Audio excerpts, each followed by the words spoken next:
This is the new Golf R. And James, what did you say? The Golf what? Golf R.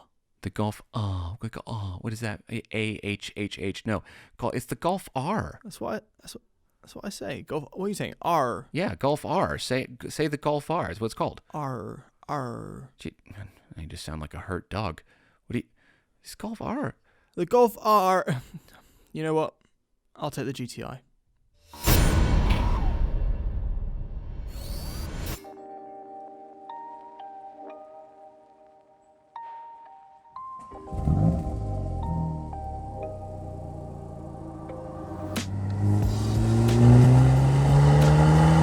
You're watching Throttle House. I'm Thomas.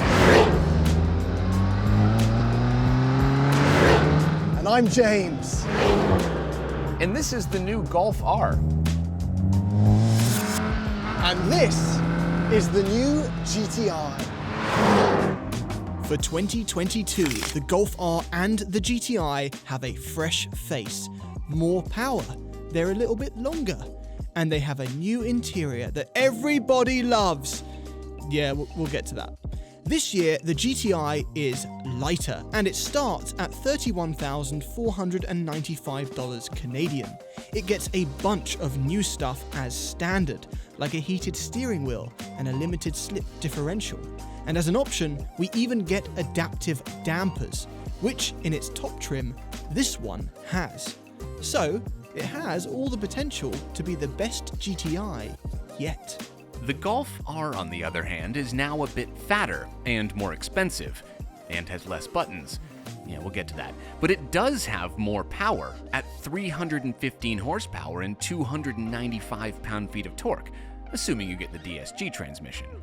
But it also has a few tricks up its sleeve to fix some of the shortcomings of the previous car when you really drove it hard. So let's see if the Golf R and GTI are still the all-around kings. If you're new to Throttle House, we do car reviews, track tests, and quite a lot of messing around. So subscribe and hit the bell.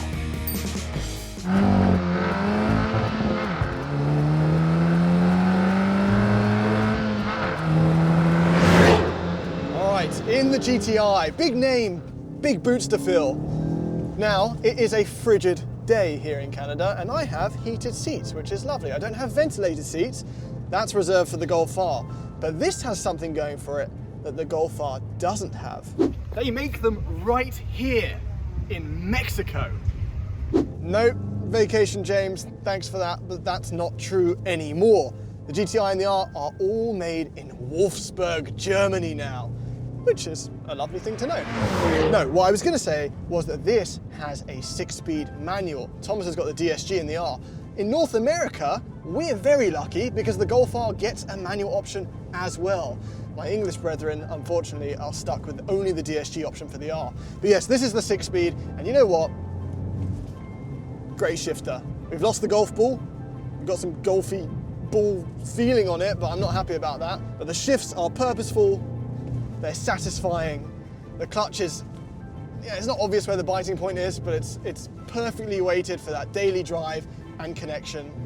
The ride, right now, is quite stiff. I'm in sport mode, but because this is a higher trim, I have adaptive dampers, so in comfort mode, it's even more comfortable than it was before.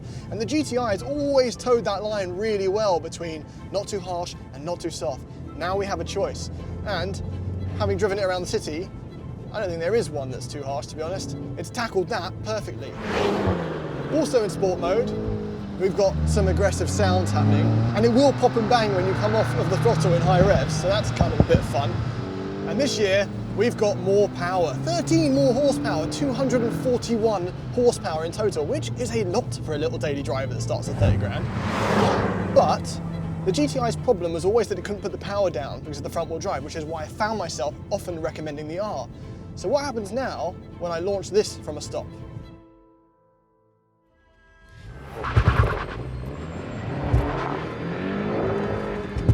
Do you hear that bang? That's not a nice bang. Wheel spin's one thing, but that wheel hop is really, really aggressive. It feels like I'm braking the car. So immediately, if you have plans to autocross this, nay, plans to tune it, that will probably get more aggressive, and that might be specific to this 19-inch setup with the adaptive dampers, but there is no mode that we've tried where that changes, so hopefully on a base trim it doesn't do that. But at least it has a limited slip differential as standard this year, even on the base trim, so I can plant my foot going around a corner. So to sum up the way this drives, it still feels like that inoffensively good hatchback. It's predictable, you can toss it around the corner, it's light, the front end is sharp. It's a very satisfying drive, and it's got plenty of power.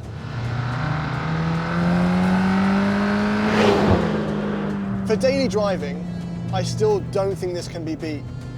In terms of excitement, it might not be the top, and I wish it didn't do that judder trying to hunt for traction, but I guess on some level, they got to leave some room for the R. All right, the Golf R.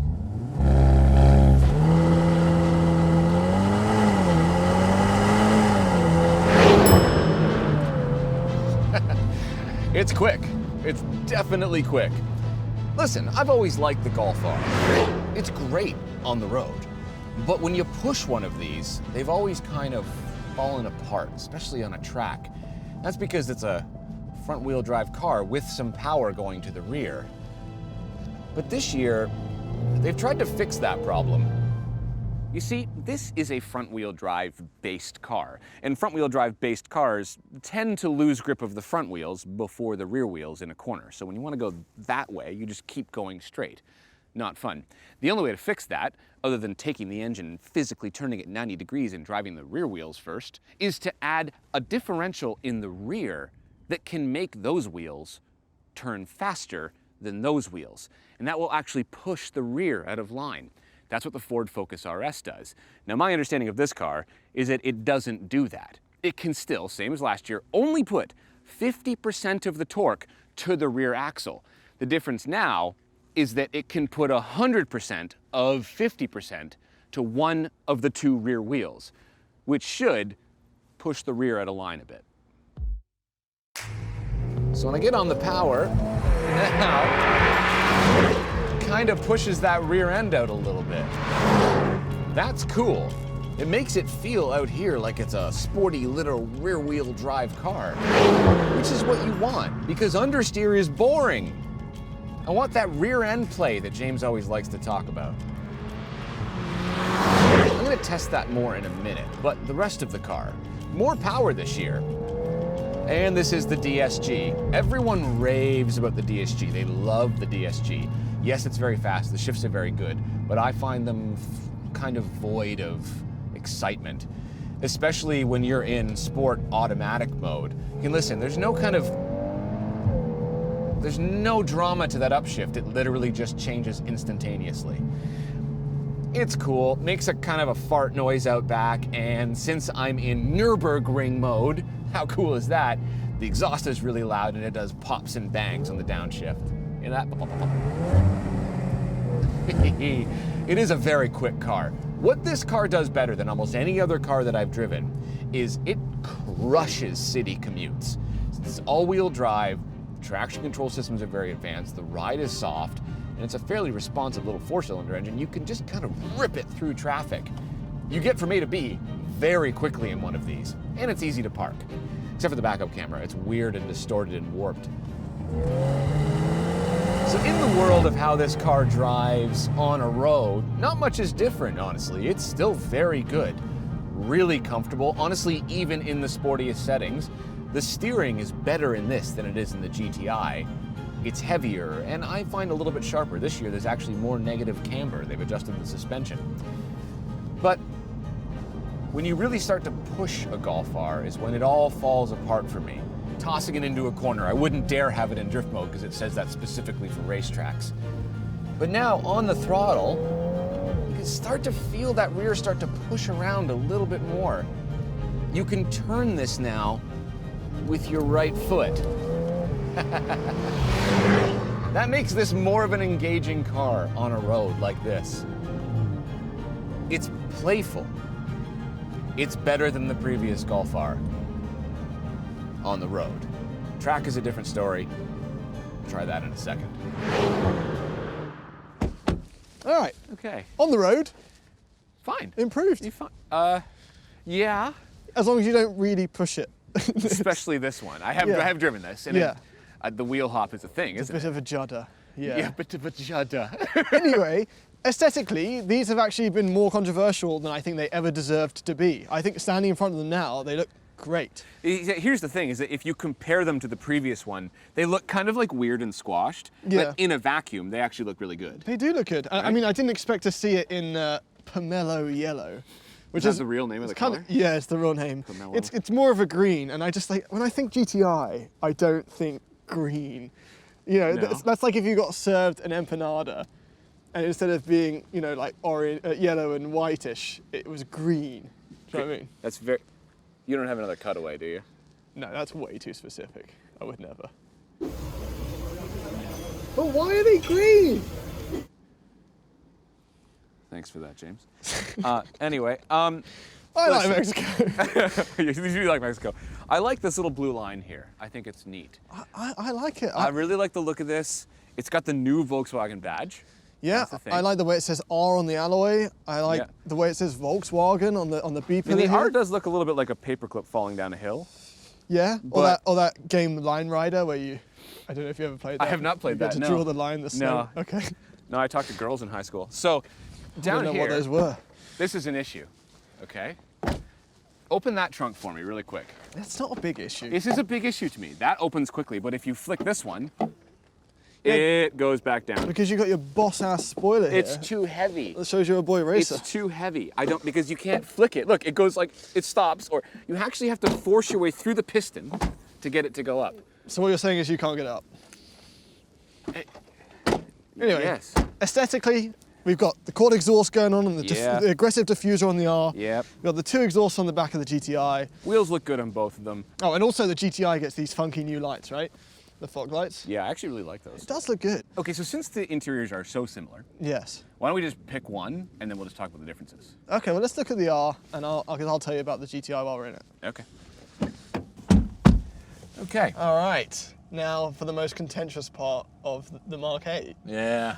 So. Do we want to start with this? No, Or we'll get to it. We'll get to that. Okay. I want to talk about the things I like. So. Yeah, there's a lot actually. The seats are brilliant. They are really cool. And since this is the Golf R, you get the Napa leather option, which is very nice, right? You can get leather in the GTI that you have, but that one has been de-leathered. Yeah, that has Zero cost. the plaid seats in it. Yeah, it has the plaid seats in it. Which yeah. the Germans are quite funny now because I don't know if you noticed, it's a different design. It is slightly Yeah, different. it's now it's scale paper tartan pattern. Oh, is that like a weird German word for it? No, scale paper tartan pattern. Oh, like the That does sound German. Das ist eine Scale Paper Tartan Pattern. Scale paper tartan pattern. Yeah, scale paper tartan pattern. That's Yes, hard to say with it's my it's a new thing. I don't know. Are they if I afraid like- to use the word plaid? Is that what's going on? Maybe. Maybe. Yeah.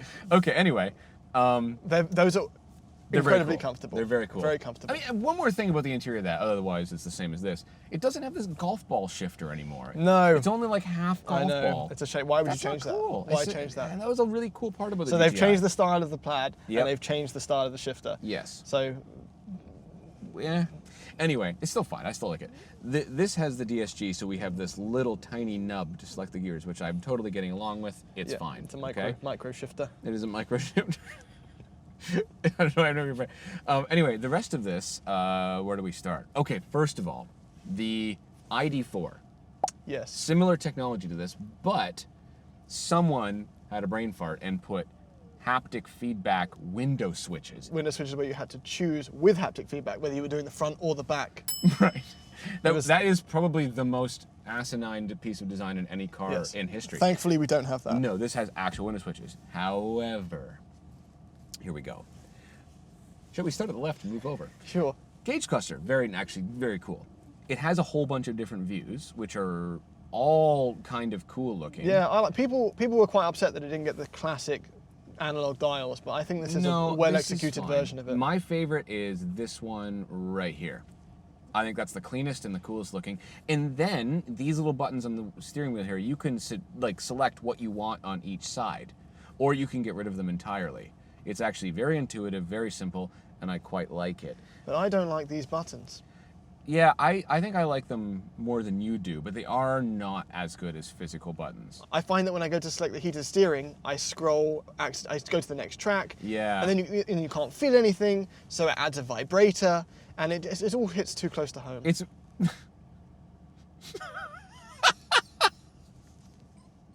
And then there's no knobs, so there's no attention's paid to a knob either. You know, I don't like it. Don't need to be reminded, it's triggering. okay.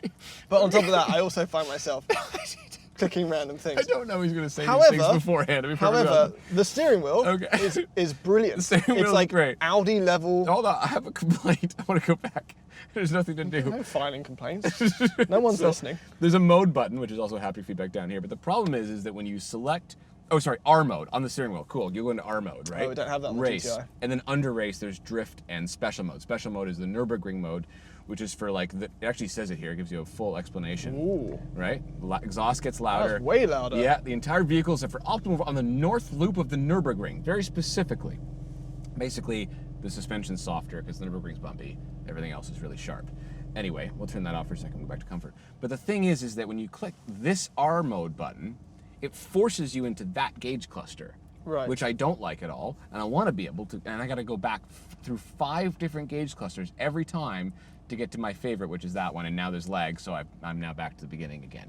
I can't seem to find a way to fit that gauge cluster to the R mode. Anyway. No, and then the other crime is this is not illuminated. Okay, yeah, that's the biggest crime of them all. I went on the forums. Yeah. There's fingers crossed that that's going to be the first fix for the next year. Like even a light shining on it would be fine. You just Like, get your iPhone light. For those of you that don't know what we mean, basically at night, these things down here, which is your volume and your temperature control, they're not illuminated at all. So you have this little dark ledge here of nothingness where you can accidentally turn the volume up and down. Volumes also should be a knob, but that's a different conversation.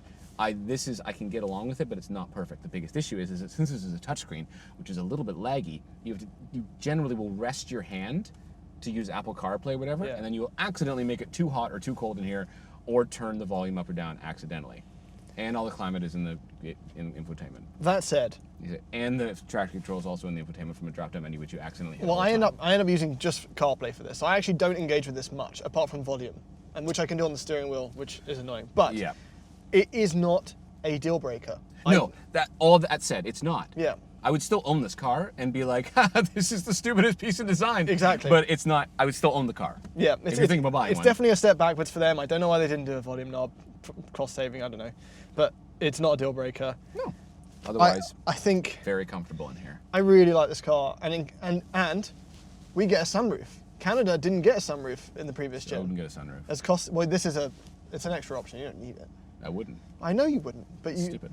You can't. I can't see it. It's It's just- behind my no, head. it's just and now I bright. can't wear a helmet. It's just bright. I bet you could.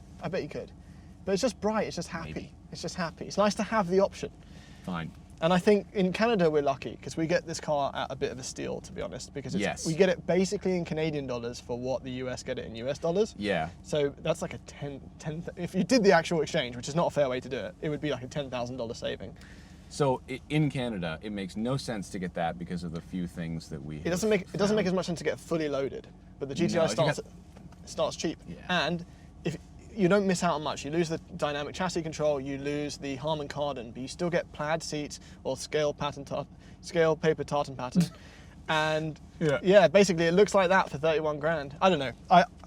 It's a tough decision. I think that they're still kings in their segment. I think that the something like the Veloster M will be more fun, but the best metaphor I can think of it is when you get a table tennis, a ping pong bat, Yeah. paddle. Paddle. The cheap thin ones. Yes. And they're like really fun. They clink.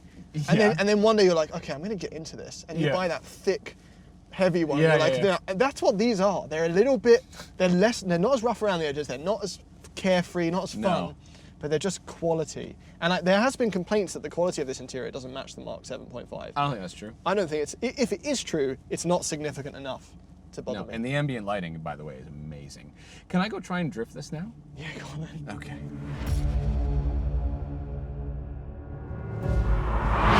Okay, we're on our track. I know that I'm wearing different clothes and my hair's a little bit longer, but it's definitely the same day.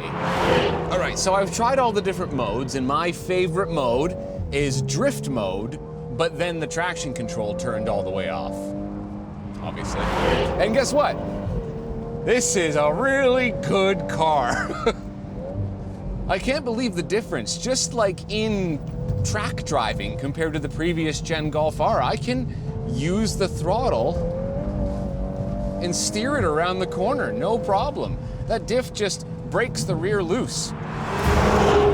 And from a much more serious perspective when it comes to track driving and lap times, and I would set a lap time if it was drier, but such is living in Canada, it feels more balanced as you enter a corner. Go in at crazy speeds. Yep, rear comes around in a predictable fashion. This is a Golf R that I would do a track day with.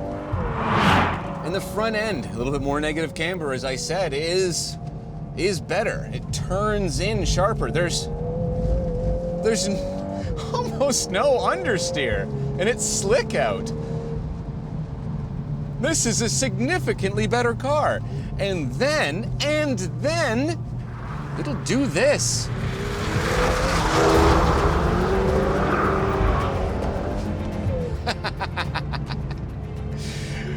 And weirdly, in a slide, the steering becomes very heavy, but very communicative.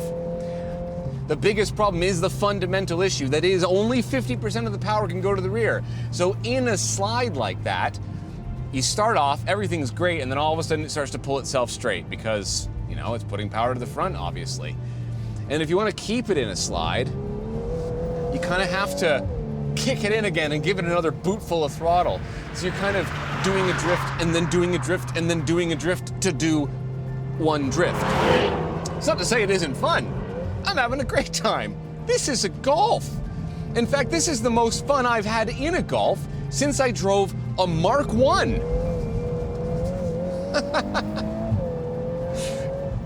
Kick it into a slide just like a rear-wheel drive car. Crazy angle because of the all-wheel drive.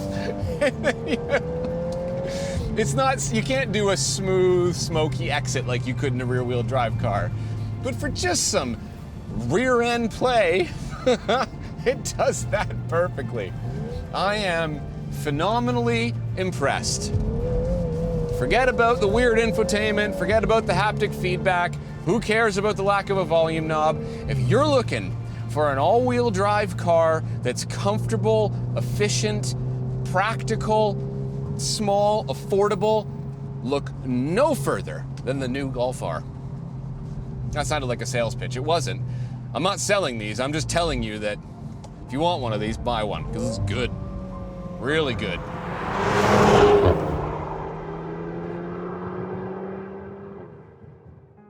Okay, it's not often that something gets such a glowing review from us, especially given the crimes made in the interior. But as Thomas said, the car makes up for it in every other way, and for the money, nothing comes close, especially in Canada. The GTI, while still a likely leader in its price range, isn't the slam dunk that the R is, because unlike the previous generation, this time we found the R to be the more fun and energetic of the two. Add to that the all-wheel drive capabilities, and you have an all-year-round winner. And you're probably thinking, what about the Civic Type R or the Veloster N? The Golf R, after all, has always represented the more refined but perhaps more boring choice. That's simply not the case anymore. There is a new incoming Civic Type R, but until we try it, this Mark 8 Golf R with its drift mode, added power, and increased sharpness is easily my choice.